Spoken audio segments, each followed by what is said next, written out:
Hello అందరికీ, ఈరోజు మన ఛానల్లో బెండకాయ పులుసు చేసిన చూపిస్తూ వచ్చేయండి.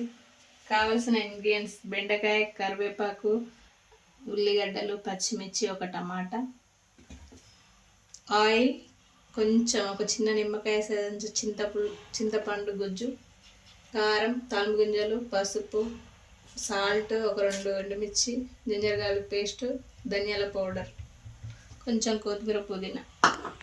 ఆయిల్ పోసుకున్నాం.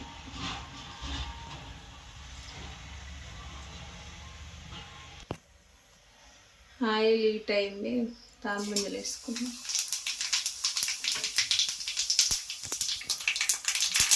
ఎండుమిర్చి వేసుకున్నాం.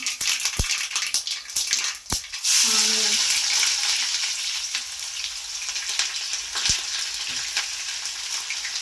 కరివేపాకు,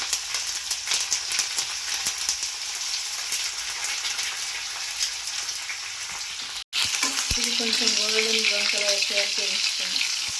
ఇందులోనే కొంచెం అల్లం వెల్లిపాయ పేస్ట్ ఫస్ట్ వేసి, ఇందులో బెండకాయలు వేసుకున్నాం. మొత్తం మంచిగా కలుపుకున్నాక ఒక 5 నిమిషాలు మూత పెట్టుకొని కుక్ చేసుకున్నాం. 5 మినిట్స్ తర్వాత ఓపెన్ చేస్తే ఇందులో ఒక టమాటా వేసుకున్నాం.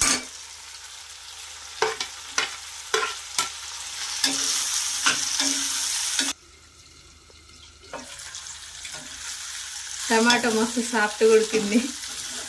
దీంట్లో చింతపండు గుజ్జు వేసుకుందాం.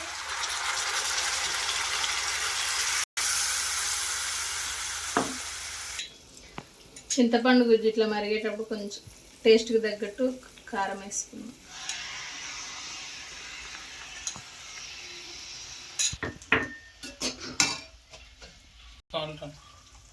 కొంచెం సాల్ట్ వేసుకొని టేస్ట్కి తగ్గట్టు. ఇందులో ధనియాల పౌడర్ కొంచెం వేసుకో, కొంచెం జీలకర్ర మెంతుల పౌడర్.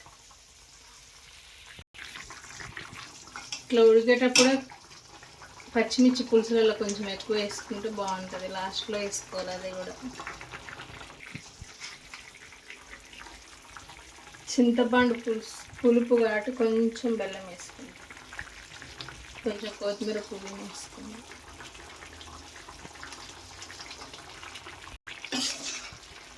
ఒక 2-3 మినిట్స్ ఉంచుకొని స్టవ్ ఆఫ్ చేసుకుంటే బెండకాయ చారు రెడీ. పెట్టుకొని ఒక 2-3 మినిట్స్ ఉంచుకొని స్టవ్ ఆఫ్ చేసుకుంటే రెడీ అయిపోతుంది బెండకాయ చారు. మా వీడియో నచ్చినట్టయితే లైక్ చేయండి, షేర్ చేయండి, సబ్స్క్రైబ్ చేయండి. బాయ్.